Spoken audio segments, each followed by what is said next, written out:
talk a lot about musicians, so April and Alan and Harvey and Mac. And one little thing to note was the marches that we did. Huntsman's Chorus is on the Canterbury Orchestra album, and I always associate that with Dudley, and I always call it kind of the La-La March. And then we combine it with a tune written by Mac in honor of his good friend and April's partner, Pete Colby. That was called Pete's March. So we focused a lot on the musicians, but the glue to all this, at least in the late 70s, maybe into early 80s, definitely the 70s, was a caller, and that was Jack Heron. And Jack Heron was at all these dances. He called them all. He had a very peculiar way of doing it. And he had a big, huge book that had his dances in it. And he would sit with a microphone in front of him on a very low stage and call these things. And he always was somewhat dour, so I always wanted to write a dance called Happy Jack, but never got around to that.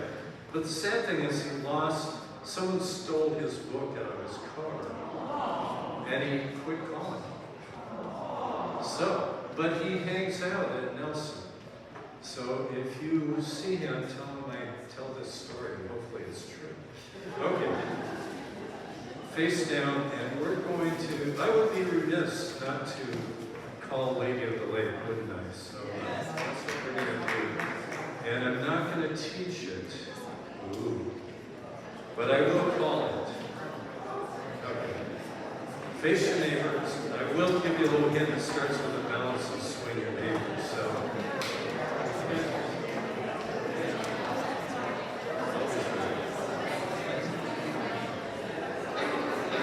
Bounce below.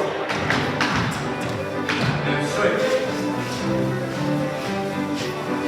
Face across. Actives, balance, and swing your partner. Just the actives. Actives down the hall. Just the actives. 2 by 2. Turn along. That's what you do. Pass off with the one you swung. Shane. Shane on it back again. With the next, here we go. Swing. Actives with your own.